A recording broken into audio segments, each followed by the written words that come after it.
GoogleAdsStrategy.com. Hello and welcome to the Google Ads Strategy Show, where I answer your questions about Google Ads. If you have a question that you would like to ask, head over to GoogleAdsStrategy.com and I might just answer it. My name is Kyle Sullerud, and today I'll be answering the question, what should I say in my ads? So I did another episode on things that you can't say.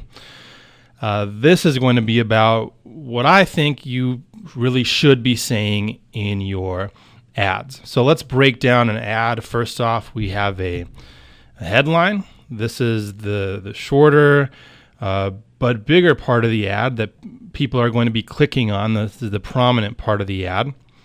And it's actually broken down within the system to headline 1, headline 2, and sometimes headline 3. And then we also have the description, and that also is broken down to description 1 and description 2. And then there are also different ad extensions that we can use. I'll talk about ad extensions in a different episode. We don't really need to get into those types of specifics here. This is going to be more about just what should you say? What should your messaging be in your ad? So let's think about the purpose of the ad first off. Most of the time, the purpose of the ad is going to be to get somebody to come to your website. Now, there are instances where that might not happen. Someone might see your ad, and if you have a phone number in the ad, they would actually just call you, and they could become a customer without ever having been to your website. But that's a pretty small percentage of the time that should not be the focus of the ad, is driving those types of calls.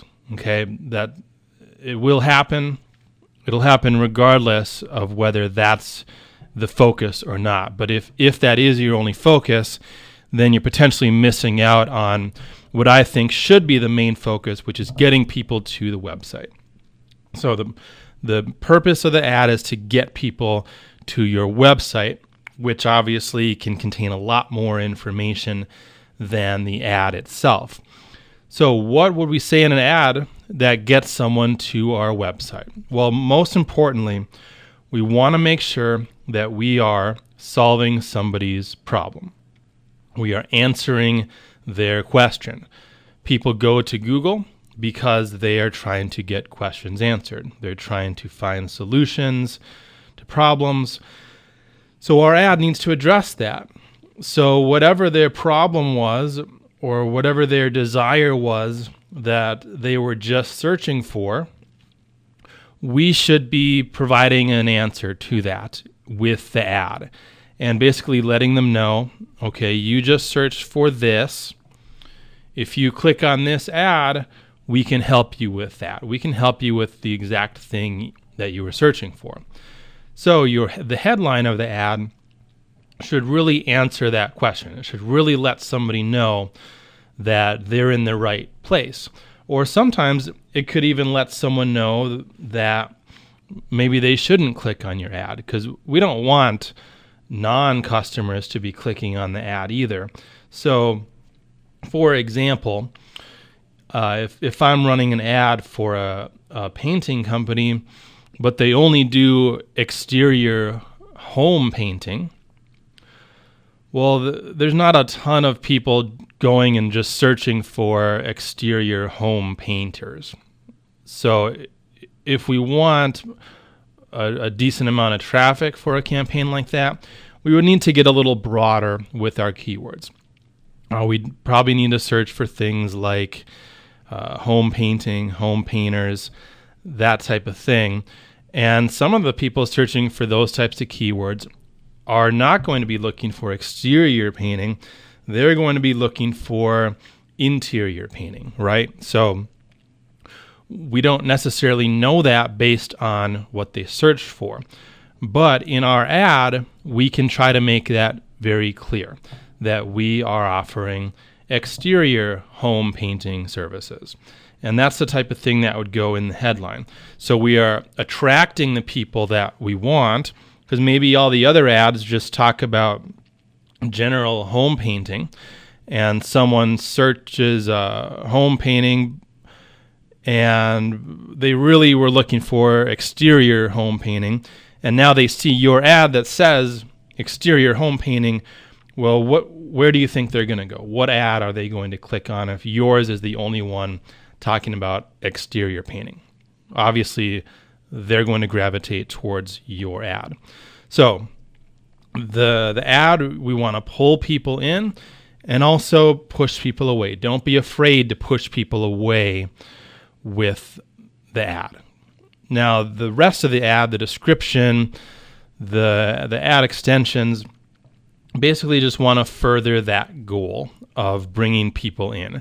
So they might want to know more about you other than just the fact that you are an exterior home painter.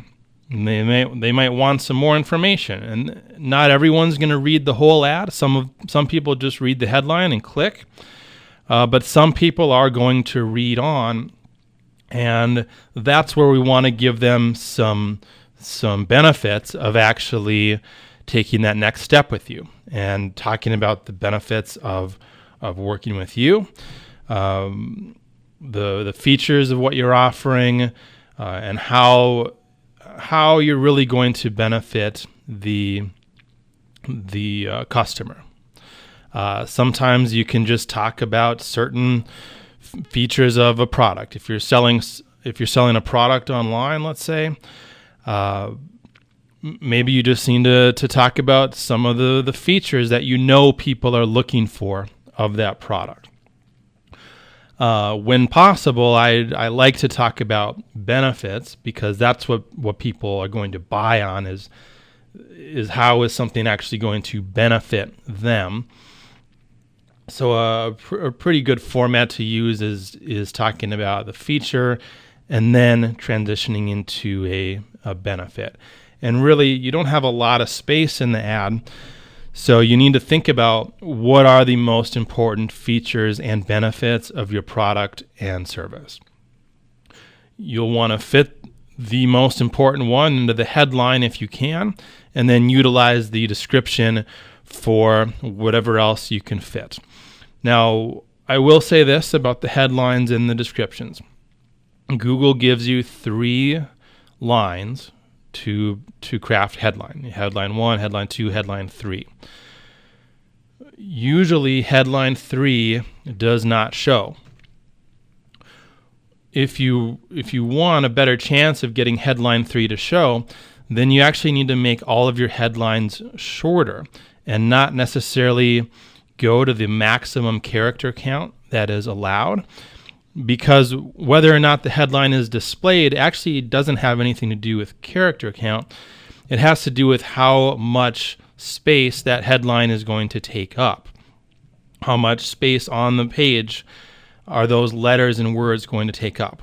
Now, when you're writing your ads inside Google Ads, it'll show you a preview. So you can look and see whether or not headline 3 is actually going to show up on desktop or on mobile or on both. So keep that in mind. Just because you're putting 3 headlines in there doesn't mean that they're always going to show all the time. So you don't want to put anything crucial to your messaging in headline 3. Same with description line 2. Does not always show up. So you don't want to put anything crucial to your messaging in description line 2. It doesn't mean you can't use it, but just save that for just getting into less and less important stuff. Keep the most important stuff in your main headlines, headline 1, headline 2, and then description line 1. And remember, the goal should be to get people to come to your website, where you can then tell them a lot more about working with you, about buying your product, whatever it is, so that they actually become a customer. So that is it for today's episode. Again, my name is Kyle Sellerud, and this is the Google Ads Strategy Show, and I will talk to you later.